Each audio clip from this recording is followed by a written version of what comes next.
नमस्कार, आप देख रहे हैं युग करवट न्यूज और आपके साथ मैं हूं शोभा भारती। पेश है आज का हमारा न्यूज बुलेटिन। आइए नजर डालते हैं आज के हेडलाइंस पर। देव उठनी एकादशी के दिन शहर में शादियों का भव्य आयोजन, निगरानी के लिए मजिस्ट्रेट और पुलिस अधिकारी नियुक्त। राजकुंज में दिखे तेंदुए का 24 घंटे बाद भी नहीं मिली कोई खोज खबर। वन विभाग और पुलिस की टीम ने इंग्राम इंस्टीट्यूट में डाला डेरा। तेंदुआ देखे जाने के बाद राजकुंज के लोगों की दहशत में गुजरी रात। सुबह मॉर्निंग वॉक पर भी नहीं निकले लोग। जिला मुख्यालय परिसर के पास कूड़े के ढेर में मिली इस्तेमाल की गई पीपीई किट, मास्क और ग्लव्स। प्रशासन में हड़कंप। और कांग्रेस के वरिष्ठ नेता अहमद पटेल की कोरोना से मौत। प्रधानमंत्री नरेंद्र मोदी, सोनिया गांधी और कई अन्य नेताओं ने जताया शोक। नमस्कार, मैं हूं सुब्रत भट्टाचार्य और आप देख रहे हैं युग करवट न्यूज। आज हम बात करेंगे आखिर अगर जंगलों को काटकर ऊंची ऊंची बिल्डिंगें बनाई जाए तो ये जंगली जानवर कहां जाएंगे। कल सभी को ये बात पता चल गई होगी कि गाजियाबाद की पॉश कॉलोनी राजकुंज में एक तेंदुआ देखा गया, लेकिन आश्चर्य की बात है कि 24 घंटे बाद भी वो तेंदुआ कहां गया इसकी कोई खोज खबर नहीं है। सर, अगर हम जंगलों को यूं काटकर ऊंची ऊंची बिल्डिंगें बनाएं तो आखिर ये बेचारे जंगली जानवर तो शहर की ओर ही रुख करेंगे, क्या कहेंगे आप? नहीं, देखिए, ये तो एक बड़ा उसका बहस का मुद्दा है, लेकिन सवाल सबसे बड़ा ये है भट्टाचार्य जी कि ये तेंदुआ कहाँ से आया, ये एक जांच का विषय है।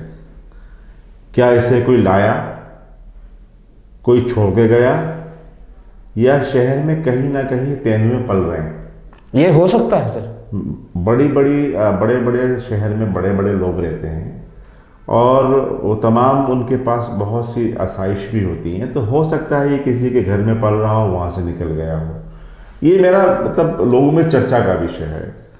और आज राजकोषी जो हमारे वरिष्ठ पत्रकार हैं, उन्होंने भी इसका जिक्र किया कि आखिरकार ये कहाँ से आया।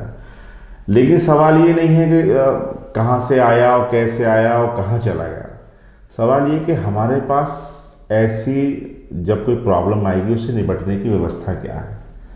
कोई कह रहा है ये परसों आया, किसी ने कहा कल 11 बजे देखा, उसके बाद ये इंग्राम स्कूल में चला गया।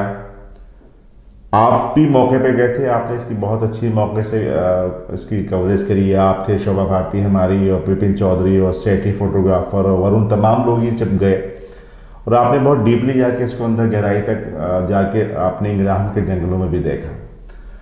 लेकिन आपने कहीं देखा क्या हमारी कोई फॉरेस्ट की टीम वहाँ पे टाइम से पहुँची? क्या कोई पुलिस का अधिकारी वहाँ पहुँचा? कोई नहीं पहुँचा। अगर ये तेंदुआ जिसने एक व्यक्ति पे हमला भी कर दिया और ऐसे पौष इलाके में घूम रहा है जहाँ तमाम पुलिस प्रशासन के बड़े अधिकारी रहते हैं, जब वहाँ पर इतनी बड़ी लापरवाही है, मैं इसमें लापरवाही शब्द इसलिए कह रहा हूँ कि एक तेंदुआ पूरे उस इलाके में घूम रहा है, लोगों ने उसको अपने देखा, दहशत में रहे, उसके बावजूद भी शाम तक इसमें कोई भी एक्शन नहीं हुआ। बाद में जो है गाजियाबाद के डीएम बहुत, क्योंकि बड़े गंभीर हैं, वो उसको लेते, हर चीज़ को बड़ी गंभीरता से लेते हैं, उन्होंने बाकायदा इसमें टीम बना के फिर उन्होंने मुनादी कराई, लोगों को जागरूक किया। इसकी दहशत इतनी है कि आज भी शोभा ने इसकी कवरेज किया हमारे यहाँ, तो उन्होंने जो राजकुंज जहाँ से निकला वहाँ के लोग मॉर्निंग वॉक पर नहीं निकले। तो सवाल सबसे बड़ा ये है कि क्या ऐसी प्रॉब्लम्स हमारे साथ आती हैं तो हम किस तरह निपटते हैं। आज भी आप देखिए कि बहुत देर तक वो दिल्ली की टीम नहीं आई थी। मैं अपने दर्शकों को बता दूं कि कल जब तेंदुआ दिखने की सूचना आई है तो सबसे पहले युग करवट की टीम इंग्राम इंस्टीट्यूट के जंगलों में गई थी और वहां चप्पे चप्पे पर उन्होंने वहां तलाशी करी। गनीमत है कि वहां पे कुछ ऐसा तेंदुआ नहीं मिला, लेकिन आज उसी इंग्राम इंस्टीट्यूट को वन विभाग और पुलिस ने पूरा सील कर दिया, किसी को जाने नहीं दे रहा। यानी 24 घंटे के बाद हम कह सकते हैं कि वन विभाग और पुलिस की टीम जागी। अब पता नहीं अब वो तेंदुआ को ढूंढ पाएंगी या नहीं। चलिए बात करते हैं, उत्तर प्रदेश में कल योगी सरकार ने लव जिहाद कानून का मसौदा पेश किया कैबिनेट में। अब वो राज्यपाल के पास जाएगा कानून बनने के लिए। सर, उत्तर प्रदेश पहला ऐसा राज्य बन गया जहां जो जबरदस्ती धर्मांतरण और झूठ बोलकर शादी रचने वालों के खिलाफ सख्त कार्रवाई हो। किस रूप में आप इस कानून को देख रहे हैं? अभी हालांकि कानून अभी बना नहीं और राज्यपाल के पास अभी भेजा जाएगा, उसको हस्ताक्षर होने के बाद ही वो कानून बने, लेकिन मसौदा तैयार होगा, प्रस्ताव कैबिनेट ने पास कर दिया। क्या कहेंगे सर? नहीं, देखिए, जो जिस तरह से ये कानून लाया गया है और इसके पीछे की जो मंशा थी, वो देखिए जब कानून बनते बनते उस मंशा को थोड़ा सा अलग कर दिया गया। अब इसमें लव जिहाद का जिक्र नहीं है, इसमें ज़बरदस्ती धर्म परिवर्तन, और ये ज़बरदस्ती धर्म बदलने का तो पहले से प्राविधान हैगा, उसमें कार्रवाई होती है और कई बार हुई भी है। लेकिन क्योंकि इसके पीछे की मंशा सिर्फ ये थी, कहीं एक विशेष समुदाय को लेकर जो माहौल चल रहा था और जहाँ पे कुछ केसेस भी आए, लोगों ने धर्म बदल के और झूठ बोल के इस तरह की चीज़ें करी हैं। तो अगर उस लिहाज से हम देखें तो ये कानून बिल्कुल इसलिए ठीक है क्योंकि देखिए, झूठ बोलकर किसी को जीवन साथी चुनना, ये उसके साथ बड़ा अन्याय है और उसके निजी जीवन के साथ बड़ा खिलवाड़ है। तो मैं इस लिहाज से कहूँगा, जो इस तरह के लोगों ने ये हरकतें की हैं या जो करते हैं, वो वाकई में उनके खिलाफ कार्रवाई होना चाहिए।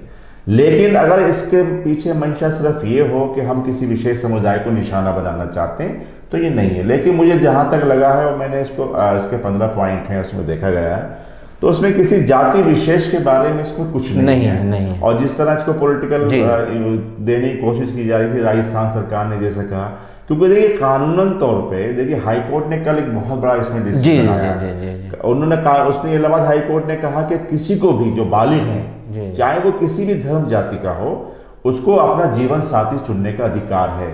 धर्म उसमें आड़े नहीं आ सकता। वो जो लड़का चाहे वो किसी दूसरे धर्म की लड़की को अपना चाहता है, लड़की चाहे वो, कल हाई कोर्ट ने बहुत स्पेसिफिक इसमें एक आदेश दिया है।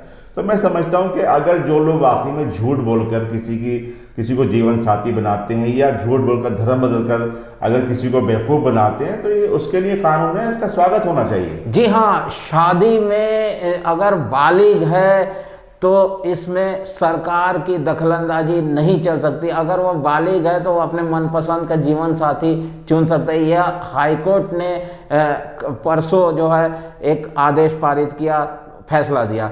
बात करते हैं, आज एक और खबर है, कांग्रेस के वरिष्ठ नेता और राजीव गांधी, सोनिया गांधी और राहुल गांधी के राजनीतिक सचिव रहे अहमद पटेल के निधन का। आज तड़के यानी बुधवार तड़के 3 बजे उन्होंने अंतिम सांसें ली। वे पिछले 1 महीने से कोरोना से ग्रसित थे। उनका मेदांता गुड़गांव में इलाज चल रहा था। सर, बहुत बड़े नेता कांग्रेस के थे, जो इंदिरा गांधी के ज़माने से, फिर राजीव गांधी, फिर सोनिया गांधी, फिर राहुल गांधी, इन अहमद पटेल के निधन को आप किस रूप में, क्या कांग्रेस को वाकई में अब एक चाणक्य कांग्रेस ने खो दिया? नहीं, बिल्कुल सही बात है। पहले मैं उनका इंतकाल हुआ उस पर खराज अक़ीदत पेश करेंगे युग करवट की तरफ से। और जहाँ तक आपने उनका जिक्र किया, देखिए उनका राजनीतिक जीवन बहुत लंबा राजनीतिक जीवन था और वर्तमान में वो सोनिया जी के पॉलिटिकल एडवाइज़र थे और जाहिर है कि उनको बहुत बड़ा धक्का है। इसके अलावा अहमद पटेल साहब की छवि बड़ी साफ थी। माननीय प्रधानमंत्री जी ने भी उनके निधन पर ट्वीट किया है और कहा कि वो निजी तौर पर बहुत दुखी हैं। वो भी गुजरात से आते थे, भरूच के रहने वाले थे, तो इसमें कोई दो राय नहीं है। और बट्टा जी, पता नहीं ये 2020 जाते जाते न जाने कितने दुख देके हमें जाएगा। इस 2020 में बहुत कुछ हमने खोया है और ये भी कोरोना से ही चले गए हैं, तो इसमें कोई दो राय नहीं है। कांग्रेस की नहीं है, जैसा आपने कहा, एक बहुत बड़े चाणक्य तो नहीं, लेकिन एक बहुत बड़े एक ऐसे सलाहकार की जो वाकई में समय समय पे, देखिए अभी राजस्थान का मामला था, मध्य प्रदेश का मामला था, कई जगहों पे था, तो उनकी जो है बहुत अहम भूमिका रहती थी। कांग्रेस के लिए बहुत नुकसान है। जी हाँ, कांग्रेस के लिए बहुत नुकसान है और 2020 जाते जाते न जाने और क्या क्या दिखा जाए। कल प्रधानमंत्री नरेंद्र मोदी ने कोरोना और वैक्सीन को लेकर मुख्यमंत्रियों की एक बैठक ली।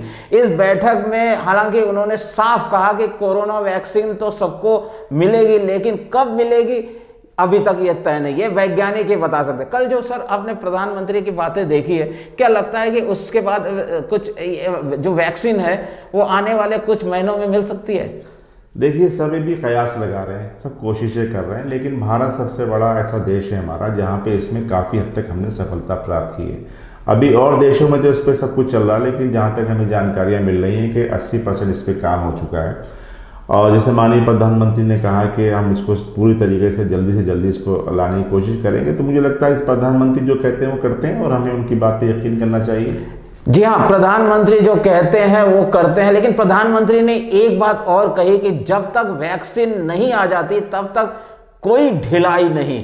सर, मैं चाहता हूं आप भी हमारे दर्शकों को बिल्कुल सही बात है। हम भी यही कोशिश करते हैं और प्रयास करते हैं, और आपसे भी सबसे हम दर्शकों से यही अपील करेंगे कि देखिए, जान है तो जहान है, मास्क ज़रूर लगाइए और दूरी रखिएगा, क्योंकि दूसरे किसी की अपील में मत जाइए। आप अपने आप में खुद सोचिए कि हम कहाँ खड़े हैं इस वक्त, कहाँ नहीं खड़े हैं, क्या हमारे साथ हो रहा है। तो ये बहुत बड़ी चीज़ है। कोरोना जो है ये आने वाले दिनों में और ख़तरनाक स्थिति हो सकती है। आप परिवार के साथ परिवार का ख्याल रखिए, शादियों में जाइए लेकिन फिजिकल डिस्टेंसिंग मेंटेन करिए। सरकार की अपील के साथ साथ आपको अपने आप खुद इस बात का एहसास करना होगा कि हमें परिवार के लिए जीना है। जी हाँ, हमें परिवार के लिए ही जीना है। जैसा कि हमारे प्रधान संपादक ने कहा कि जब तक कोरोना की वैक्सीन नहीं आती है तब तक सावधानी ही एकमात्र बचाव है। इसी के साथ हमारे ये परिचर्चा अभी यहीं खत्म होती है। आगे अब देखिए हमारी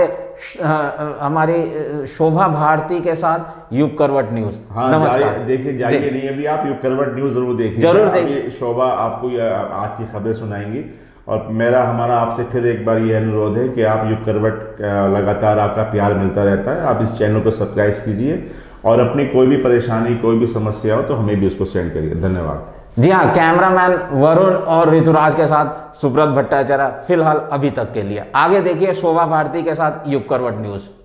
मंगलवार को राजनगर क्षेत्र में देखा गया तेंदुआ बुधवार को भी पकड़ा नहीं जा सका। दिल्ली से आई वन विभाग की टीमों ने इंग्राम इंस्टीट्यूट कैंपस में पिंजरे लगाकर सर्च अभियान चलाया। बुधवार सुबह भी तेंदुआ कैंपस में चहलकदमी करता सीसीटीवी कैमरे में कैद हुआ। तेंदुए के न पकड़े जाने से स्थानीय लोगों में भय का माहौल है। वहीं अब तक उसके न पकड़े जाने पर लोगों ने स्थानीय वन विभाग की कार्यशैली पर भी सवाल खड़े किए हैं। मंगलवार को शहर की पॉश कॉलोनी में तेंदुआ देखे जाने के 24 घंटे बाद भी उसके न पकड़े जाने से स्थानीय लोगों में भय का माहौल बना हुआ है। बुधवार सुबह करीब 5:30 बजे भी इंग्राम इंस्टीट्यूट के कैंपस में लगे सीसीटीवी कैमरे में तेंदुए को चहलकदमी करते देखा गया। हालांकि तेंदुए को पकड़ने के लिए स्थानीय वन विभाग की टीम ने 4 पिंजरे लगाकर कॉम्बिंग की, लेकिन तेंदुए को नहीं पकड़ा जा सका।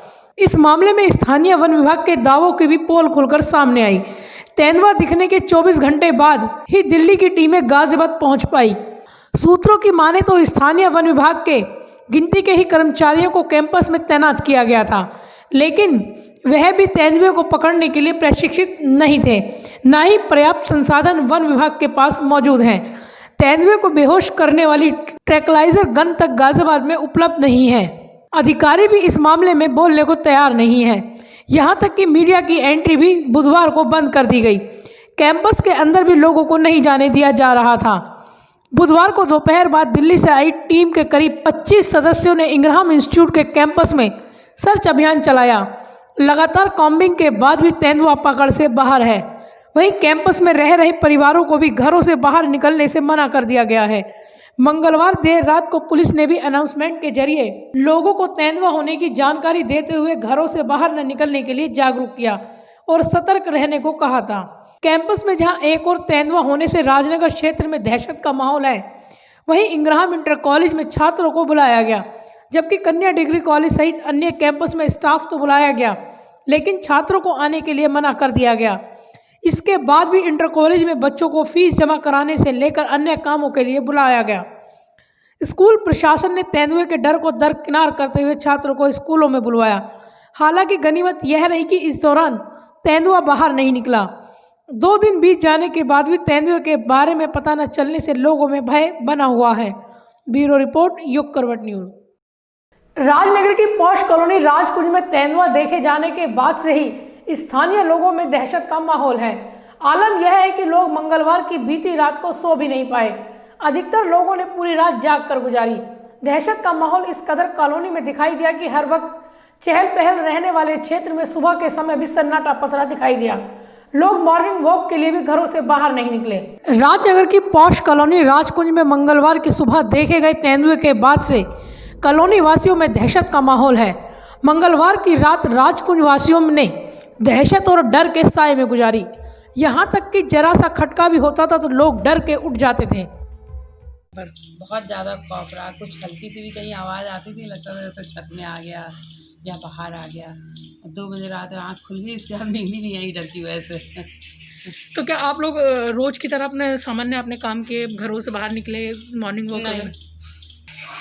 रात को थोड़ा तो टेंशन रहा, थोड़े दरवाजे वगैरह बार बार चेक किए कि बंद है, बच्चे भी हैं ऊपर, तो हमने कहा कहीं खुला ना छोड़ दिया हो। वैसे लेकिन ये था कि फॉरेस्ट डिपार्टमेंट वाले पीछे थे और यहाँ भी स्ट्रॉलिंग कर रहे थे, तो उस वजह से था कि भाई चलो मेंटली हम सेफ हैं। बट ये है कि जानवर थोड़ा डेंजरस है, इसलिए डर तो लगता ही है। नो डाउट इधर से ही पास आउट होता हुआ गया था, बट फिर भी रात ठीक गुजरी। थोड़ा क्या आप लोग सुबह मॉर्निंग वॉक पे निकले क्या? नहीं आज नहीं, आप बिल्कुल नहीं निकले, क्योंकि गाड़ी खड़ी है। हमें तो ये डर लग रहा था कहीं गाड़ी के नीचे ही ना छुपा हुआ हो, इसलिए सुबह तो कहीं भी नहीं निकले। और रात को भी 6 बजे के बाद हम कहीं नहीं निकले। लाइट वगैरह हमने ऑन कर रखी थी अपनी, जिससे कि सेफ्टी बनी रहे। दहशत का माहौल लोगों में इस कदर बना हुआ है कि लोग इवनिंग में मॉर्निंग वॉक पर भी टहलने को नहीं निकले। यहाँ तक कि बुधवार सुबह को भी लोगों ने अपने घरों के दरवाजे तभी खोले जब उन्हें पता चला कि तेंदुआ उनकी कॉलोनी में नहीं है। बच्चों व बुजुर्गों को भी घरों में ही कैद होना पड़ा। कॉलोनी में दहशत का आलम यह है कि अधिकतर लोगों ने जाग कर रात गुजारी, तो वहीं लोग यही प्रार्थना करते रहे कि किसी तरह से तेंदुआ पकड़ा जाए। कॉलोनी वासियों ने वन विभाग पर पर्याप्त संसाधन न होने का भी आरोप लगाया। घर से बाहर सब बिल्कुल कॉलोनी में सन्नाटा हो गया, बिल्कुल। क्या लोग रोज की तरह आज भी मॉर्निंग वॉक पे निकले थे क्या? नहीं, कोई भी नहीं। सब अब 7-8 बजे तक किसी के लॉक नहीं खुले थे। सुबह मॉर्निंग में कोई नहीं वॉक करने के लिए, कोई नहीं निकला था। तो अभी क्या कुछ उम्मीद क्या लग रही है? कुछ प्रशासन से कुछ पता चली है कुछ? अभी तक तो कोई उम्मीद सी नहीं दिख रही है कि पकड़ेंगे कि नहीं पकड़ेंगे, मिलेगा कि नहीं मिलेगा, किधर गया है, कहाँ गया है। मेरी कॉलोनी में तो कुछ लोगों ने तो बिल्कुल सामने से देखा है। मेरे घर के तो सामने से निकला है, 1 सेकंड के लिए रुका भी है वो। क्या कमी आपको लग रही है कि 24 घंटे बाद भी तेंदुआ पकड़ा नहीं गया है? पकड़ा नहीं गया है, यहाँ तो क्या टेरर है कॉलोनी में बहुत। कमी क्या लग रही है? किस वजह से अभी तक ऐसा हो रहा है कि जो पकड़ा ही नहीं जा रहा है? नहीं, फॉरेस्ट की टीम मैं तो समझ नहीं पाया। जो भी फॉरेस्ट ऑफिसर आए थे वो क्या जानना चाह रहे थे यहाँ पे। बेसिक चीज़ें जो उनको समझाया जा रहा था कि जब यहाँ से चला गया है कूद के, तो आप वहाँ पे उसको करिए, यहाँ पूछे कितना लंबा, कितना हैवी है।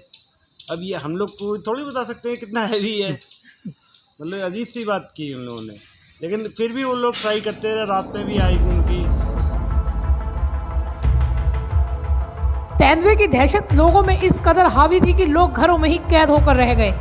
जरा सा भी शोर मचता तो लगता कि जैसे फिर से तेंदुआ आ गया है। पूरी कॉलोनी में तेंदुए की दहशत से सन्नाटा पसरा हुआ था। महिलाओं, बच्चों व बुजुर्गों को घरों से निकलने की मनाही थी, तो वहीं बाकी लोग भी खुले में बाहर निकलने से कतरा रहे थे। स्थानीय निवासियों का कहना है कि 24 घंटे से ज़्यादा हो गए हैं, लेकिन अभी तक भी तेंदुए के पकड़े जाने की कोई खबर नहीं मिली है, जिसकी वजह से डर बना हुआ है। तेंदुए के न पकड़े जाने की वजह से लोग कॉलोनी में खुलकर घूम भी नहीं पा रहे हैं। राजकुंज कॉलोनी इंग्रहाम इंस्टीट्यूट के कैंपस से लगी हुई है, ऐसे में आसानी से तेंदुआ यहाँ फिर से आ सकता है। ब्यूरो रिपोर्ट, युग करवट न्यूज। बुधवार को जिला मुख्यालय परिसर में इस्तेमाल की गई पीपीई किट, मास्क और ग्लव्स खुले में कूड़े के ढेर में मिलने से हड़कंप मच गया। मामले की जानकारी मिलने पर प्रशासनिक अधिकारियों ने उन्हें वहां से हटवाया, लेकिन इस घटना ने एक बार फिर अधिकारियों के इस दावे की पोल खोलकर रख दी, जिसमें कहा जा रहा है कि जिले में कोरोना संक्रमण का प्रसार रोकने के लिए ठोस कदम उठाए जा रहे हैं। पूर्व में भी 2 बार यूज पीपीई किट परिसर में मिल चुके हैं। बुधवार को जिला मुख्यालय में उस समय हड़कंप मच गया जब एडीएम सिटी एसके सिंह के कार्यालय के पास कूड़े के ढेर में यूज्ड पीपीई किट व मास्क, ग्लव्स मिलने से हड़कंप मच गया। अधिकारियों को मामले की जानकारी मिली तो तत्काल कूड़े के ढेर को हटवाने के निर्देश दिए गए। एक और जहां पूरे देश में कोरोना संक्रमण के बढ़ते मामलों के कारण सख्ती बरती जा रही है, मास्क न पहनने वालों पर जुर्माना किया जा रहा है, कोविड-19 नियमों के अनुपालन कराने के लिए कड़ाई की जा रही है, तो वहीं दूसरी ओर जिला मुख्यालय जैसे स्थान पर खुले में पड़ी यूज पीपीई किट, मास्क और ग्लव मिलने से संक्रमण रोकने की गंभीरता की पोल खुलकर सामने आ गई। अभी तक यह भी पता नहीं चल सका है कि कूड़े के ढेर में किसने इस तरह से पीपीई किट इस्तेमाल के बाद यहां लाकर फेंके। हालांकि ऐसा पहली बार नहीं हुआ है कि जिला मुख्यालय में यूज्ड पीपीई किट मिले हों। इससे पूर्व में भी 2 बार जिला मुख्यालय परिसर में इस तरह की घटनाएं हो चुकी हैं, लेकिन हर बार तत्काल कूड़े को हटवाकर इतिश्री कर ली जाती है। लेकिन परिसर में कौन इस तरह का कूड़ा डाल रहा है, इसकी जांच आज तक नहीं की गई। कोरोना को लेकर यूपी के 6 जिलों में अलर्ट जारी किया गया है, जिसमें गाजियाबाद जिला भी शामिल है, जहां कोरोना की रोकथाम के लिए रोजाना ही अधिकारी बैठकों से लेकर निरीक्षण में जुटे हैं। जिस परिसर में जिले के मुखिया से लेकर कोरोना की रोकथाम के लिए समितियों के नोडल अधिकारी व अन्य अधिकारी बैठते हों, वहां बार बार इस तरह की घटना अधिकारियों पर भी सवाल खड़े करती है। इस परिसर से सटे वाणिज्य कर विभाग कचहरी परिसर है। कचहरी परिसर में अभी तक कई जज सहित अन्य अधिवक्ता कोरोना की चपेट में आ चुके हैं। हजारों लोगों का यहां प्रतिदिन आना जाना है, लेकिन इतने मरीज मिलने के बाद भी इस तरह की लापरवाही कोरोना संक्रमण रोकने के प्रयास की पोल खोलने के लिए काफी है। हालांकि इस मामले के खुलासे के बाद अब प्रशासनिक अधिकारी मामले की जांच की बात कह रहे हैं। ब्यूरो रिपोर्ट, युग करवट न्यूज। उत्तर प्रदेश में लव जिहाद और धर्म परिवर्तन की घटनाओं पर लगाम कसने के लिए यूपी सरकार ने सख्त कदम उठाया है।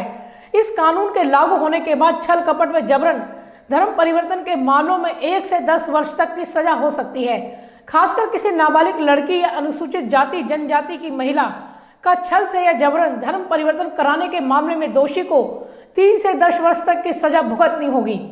उत्तर प्रदेश में लव जिहाद और धर्मांतरण की घटनाओं पर लगाम कसने के लिए मुख्यमंत्री योगी आदित्यनाथ ने बड़ा सख्त कदम उठाया है। मंगलवार को मुख्यमंत्री योगी आदित्यनाथ की अध्यक्षता में हुई कैबिनेट की बैठक में उत्तर प्रदेश विधि विरुद्ध धर्म संपरिवर्तन प्रतिषेध अध्यादेश 2020 को मंजूरी दे दी गई है। इस कानून के लागू होने के बाद छल कपट और जबरन धर्मांतरण के मामलों में 1 से 10 वर्ष तक की सजा हो सकती है। खासकर किसी नाबालिग लड़की या अनुसूचित जाति जनजाति की महिला का छल से या जबरन धर्म परिवर्तन कराने के मामले में दोषी को 3 से 10 साल तक की सजा हो सकती है। कपट रीति के माध्यम से जिस प्रकार से धर्म परिवर्तन किया जा रहा है वो दिल हिलाने वाला है और इसके ऊपर कानून बनाना एक आवश्यक एक नीति बनी, जिसके अंदर कोर्ट के भी आदेश आए हैं और आज योगी जी की कैबिनेट ने ये अध्यादेश लेकर आए हैं।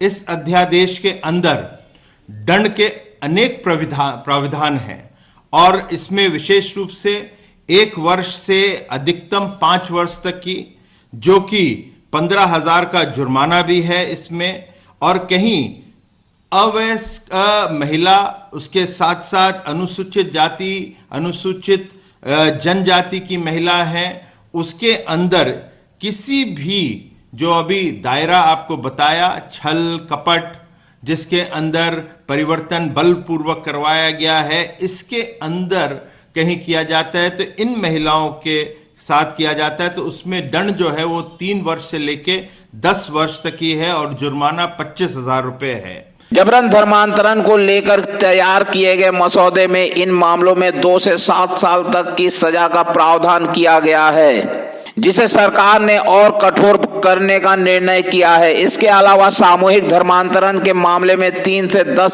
साल तक की सजा होगी। जबरन या प्रलोभन देकर किसी का धर्म परिवर्तन कराया जाना अपराध माना जाएगा। सामूहिक धर्म परिवर्तन भी किया जाता है, जो हम लोग के सामने ऐसे भी केसेस आए हैं। उसके अंदर 3 वर्ष से लेकर 10 वर्ष तक की और 50,000 रुपए का इसके अंदर उन संगठनों के ऊपर भी जुर्माना लगाया जाएगा। साथ ही साथ इसके अंदर ये भी रखा गया है कि किसी को इच्छा है वो शादी करके धर्म परिवर्तन करना चाहते हैं तो उसके अंदर भी जिला मजिस्ट्रेट के सामने वो 2 माह पूर्व सूचना देंगे। एक प्रिस्क्राइब फॉर्म है और उसके तहत उनको परमिशन मिलती है तो वो फिर धर्म परिवर्तन कर सकते हैं शादी के साथ। अध्यादेश में धर्म परिवर्तन के लिए 15,000 रुपए के जुर्माने के साथ 1 से 5 साल तक की सजा का प्रावधान है। SC/ST समुदाय की महिलाओं और नाबालिग के धर्म परिवर्तन करने पर 25,000 रुपए के जुर्माने के साथ 3 से 10 साल की सजा हो सकती है। ब्यूरो रिपोर्ट, युग करवट न्यूज।